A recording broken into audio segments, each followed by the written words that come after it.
Next summer, he's going to be going down in his very own Hill 16, Blaze of Glory in Croke Park. But until then, we're delighted to say we're halfway there and living on a prayer with Jon Bon Jovi.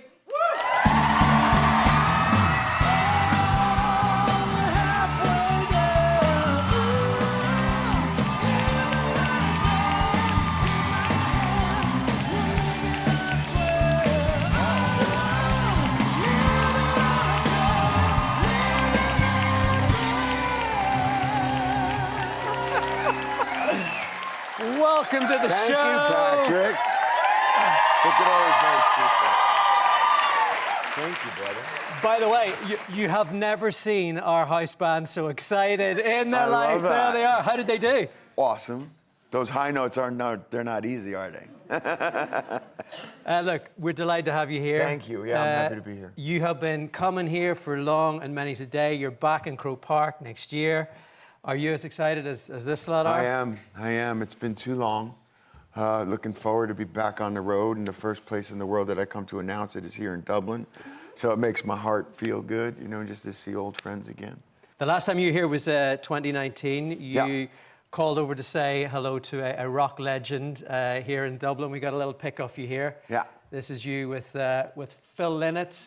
The Phil Lynott statue. I believe you were there today again. I was. Yeah? I mean... There you go. Yeah. So I mean, Thin Lizzy and Phil, they were kind of inspiration starting out. They came up at a very influential time in my life because we were young teenage boys when Lizzy was doing Boys Are Back in Town and Jailbreak and, you know, doing their version of Whiskey in the Jar. And those things were breaking in America, and they made storytelling, you know, fun. And you were saying that, you know, that Lizzy sound was kind of a bit of that stadium energy that you guys sort of harnessed. No doubt. I was thinking about how many times I've sung those songs over the years. How I learned to play those songs, which is why I learned how to write songs. You know, instead of a guitar teacher teaching you simple scales, this guitar teacher took out the sheet music, The Boys Are Back in Town, and said, watch this. And now you was like, that was a magic potion. Look, before there were the stadiums, there were those small gigs starting out in Jersey. Sure.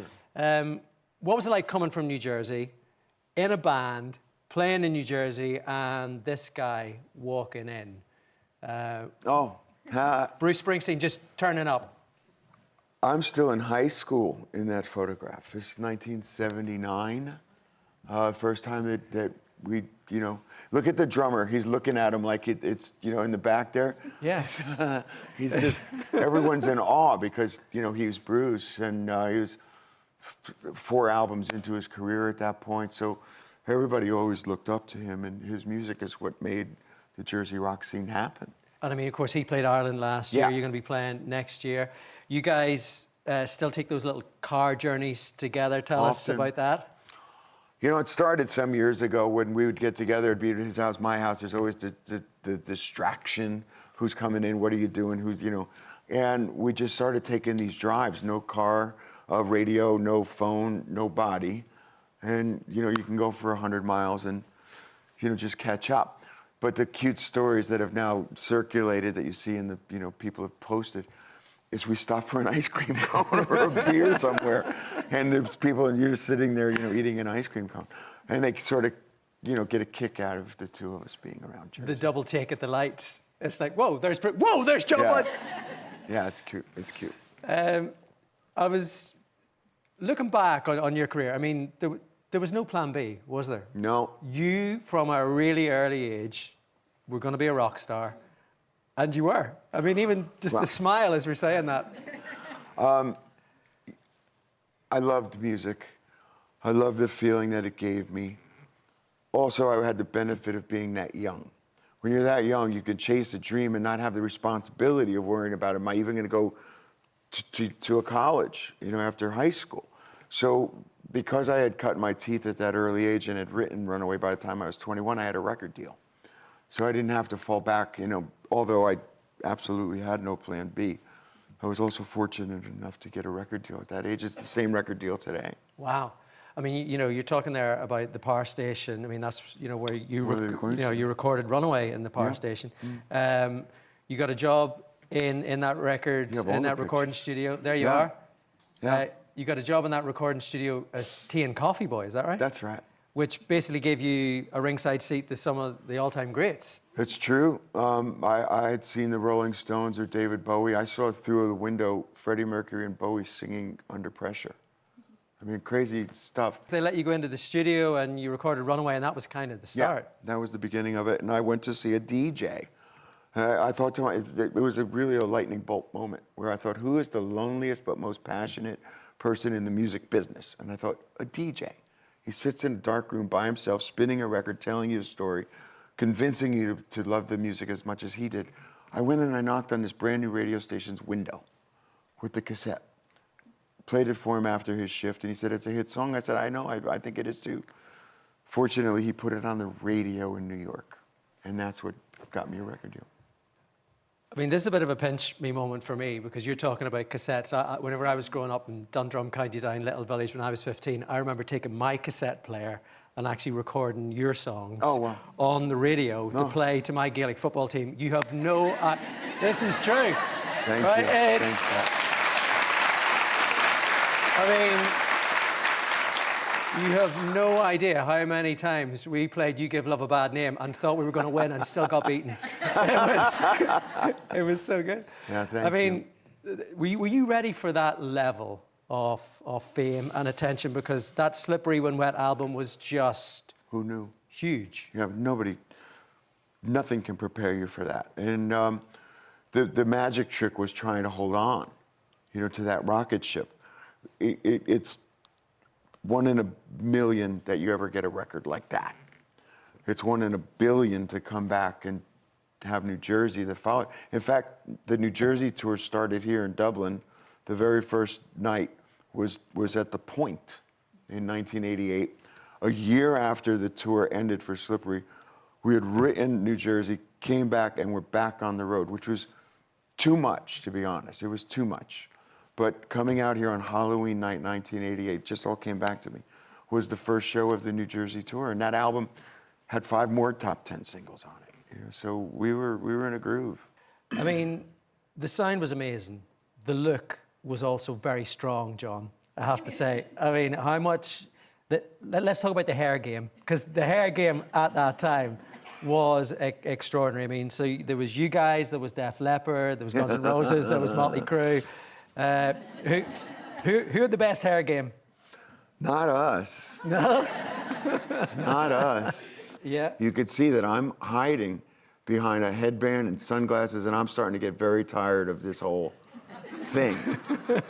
David looks like he has a big Labrador Retriever on his head. Look at all that mop of hair he had. And Tico with that pompadour. Yeah, these are my baby pictures. I'm sorry. But I love that whenever you actually, you cut your hair and people were just devastated. I mean, people didn't want the hair to go solo. Yeah, well, it fortunately was those kind of things that fueled our having the next chapters. We didn't follow fads and fashions, and we created our own thing. Right the way through, we were talking before the show about your wife, Dorothea. Dorothea Hurley, by the way, yes, proper Irish name, Irish. Strong Irish name. Absolutely. I mean, what did she make of all of that at that time? She probably had more fun than I did.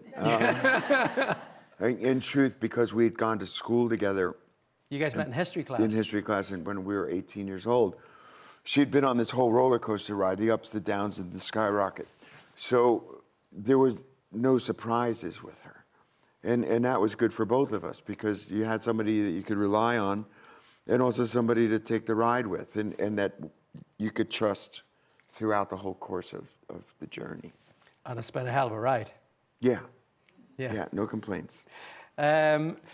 Your son, Jake and Millie Bobby Brown, they now have a little baby. Congratulations. Yeah, I'm a grandfather. How does that feel, being an international rock god and grandpa? It's crazy. Is that still okay? It's okay. It's really special. These are the chapters in life that you're supposed to enjoy the most, and I am. It's crazy to see the next generation. I've just gotten used to having the kids around. Now they're bringing me kids. So it's a lot of fun. Jake and Millie are doing great.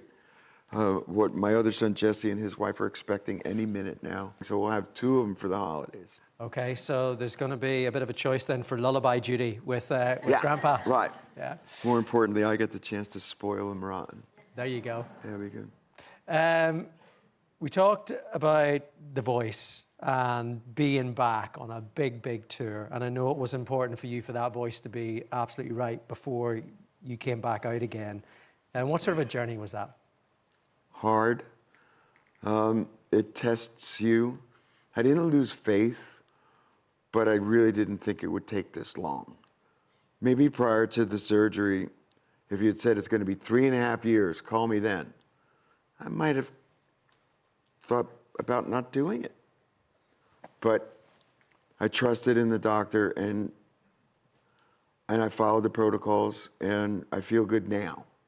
Well, look, I mean, we are so looking forward to this. Me There's too. going to be so much joy in Croke Park next August. We also have this coming out. This is the legendary edition of Forever. So this is the Forever album that you have then gone back in, and you've got some of your friends. Tell us who's on this. Well, in truth, you know, what happened was it was such a joyous record, and we were ready to tour it with the documentary for the 40th anniversary. And then I said, I'm sorry, guys, I can't. I'm not ready.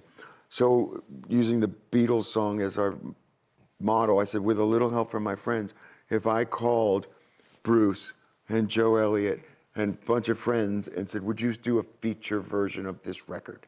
Because the record is good. It's really good. And it didn't get a chance to be heard. And so all of my friends said, we got your back. And it gives us a chance to write a new song, put this album out with the features, and come to Dublin to announce Croke Park. I mean, come to Dublin to announce Croke Park. It's so good. It's going to be a hot ticket. You're playing Croke Park, John. If you could actually do me a favour, I talked about my Gaelic football team earlier on. They're called County Down. They very rarely get to Croke Park, so this is a little gift. You can just bring this to you for luck. So that's Thank you. That's a bit of County Down bad medicine for you. Thank you so much. Great to see you. One more time, Jon Bon Jovi.